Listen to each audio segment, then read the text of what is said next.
One of our viewers had this question. I'm 60 years old. I want to retire at 62. I've saved $800,000 for retirement. However, my expenses are $37,000 per year. Will I have enough money to retire? Stay tuned for the full episode. Thank you for watching. This is Richard with Wisdom Investor. Let's take a look at our viewer's question here today. I'm 60 years old, widowed, and no kids. I have about $800K saved for retirement. Own my own house, cars, no debt. Currently, all my money is in cash, money market bank, etc. Investing is something I know I have to do to make my money grow. At age 62, I'll get about $1,000 per month for Social Security. I need about $37K to live on. Can I retire at age 62?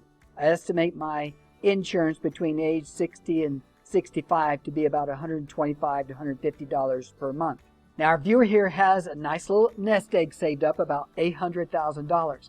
His expenses, he says, are $37K, which seems high since he owns his own house, car, no debt.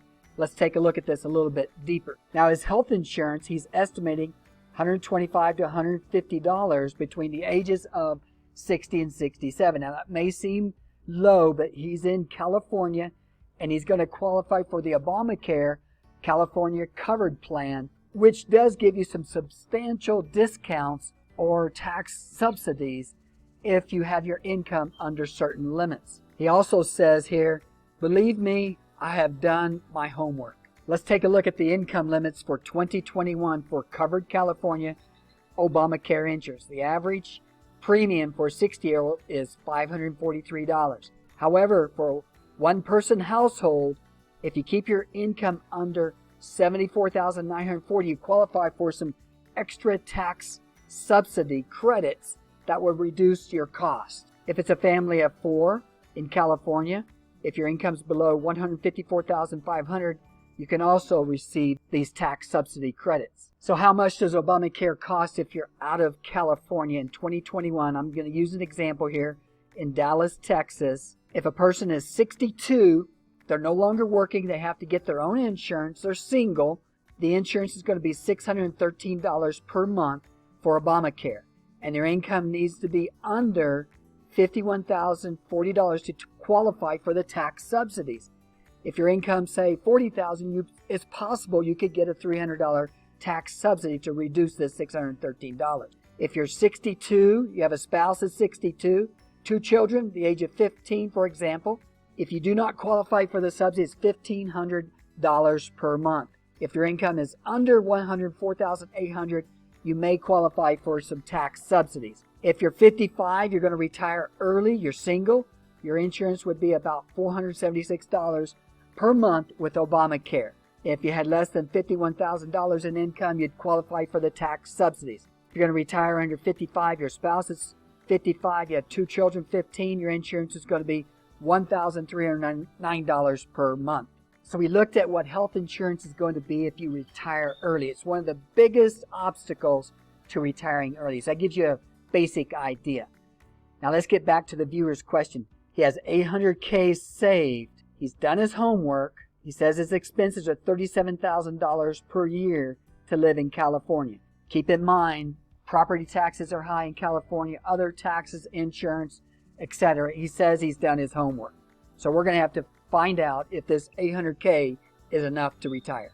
Let's take a look at how much this viewer can withdraw per month and if it will last him during his lifetime. Okay, we did some calculations here. We're going to use the number of $3,500 per month.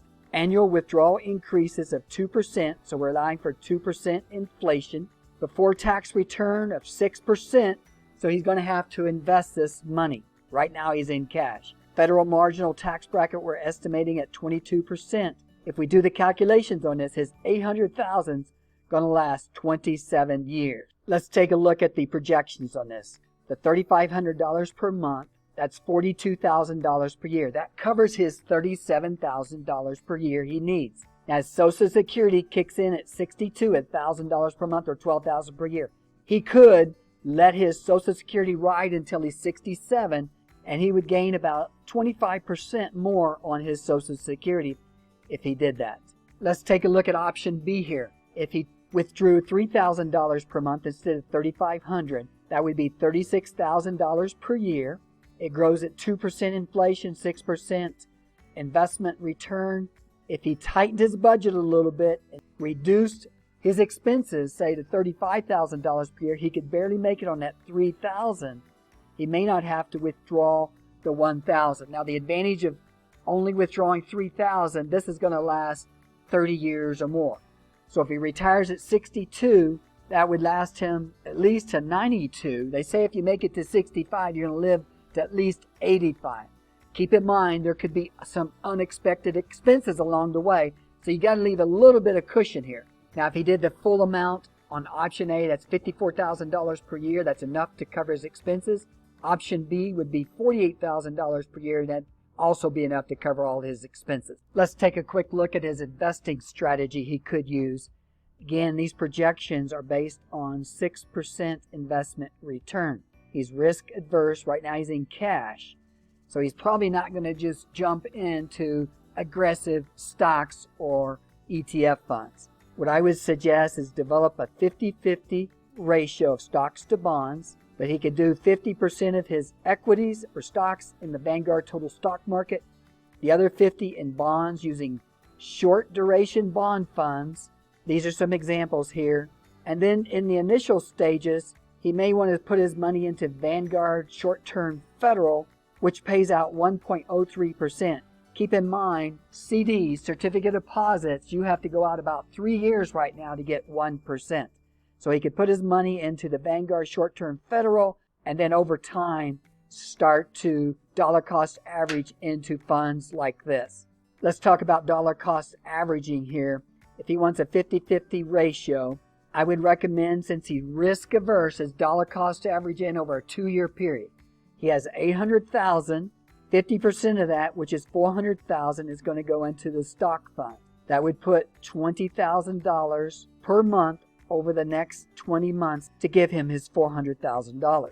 On the bond portion, he's going to put $400,000 into the Vanguard Short-Term Federal, park it there for right now, and then over the next 10 months, move $300,000 into the 3 funds here I've outlined, leaving the extra $100,000 in the Vanguard Short-Term Federal. That's going to count for all $400,000. So $10,000 per month in each one of these funds go in to each one of these funds over the next 10 months. I think we can move a little quicker on the bond funds since they don't move quite as quickly as stock funds. Our investor looks like he could retire at 62 if he invests his money and gets an average return on his investments. His other option is to cut his expenses drastically.